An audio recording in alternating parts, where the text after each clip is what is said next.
एक दिन हमारे नबी सल्लल्लाहु अलैहि वसल्लम कब्रिस्तान से गुजरे, वहाँ पे जाके रुक गए। तो काफ़ी देर हो चुकी थी। असहाबियों ने पूछा, या रसूल अल्लाह आप इतनी देर तक क्यों रुक गए?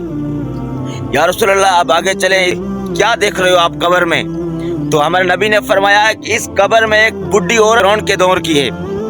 तो फिरौन को पता चला कि ये बुढ़ी औरत मुझे खुदा नहीं मान रही।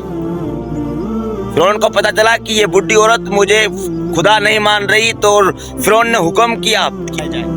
तो बुढ़ी औरत को लेके आए और फिरौन के आगे पेश किया। तो उस बुढ़ी औरत से फिरौन कहने लगा कि मैंने सुना है कि तू मुझे खुदा नहीं मान रही।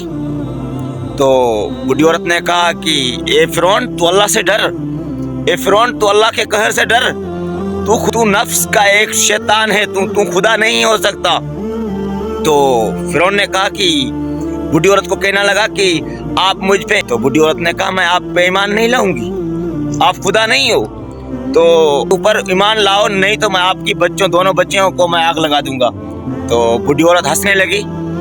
तो बुढ़ी औरत ने कहा फिरौन से, ए फिरौन ये तो मेरी 2 बेटियां हैं, अगर मेरी 100 बेटियां भी होती तो मैं अल्लाह के नाम पे कुर्बान कर देती।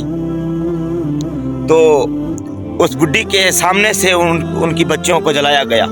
बच्चों को जला रहा था कि वो तो माँ थी, तो अंदर से रोने लगी और यही कहने लगी, दुआ मांगने लगी, ए मेरे अल्लाह तू मेरा ईमान ताज़ा रखना और मुझे ईमान पे ही रखना।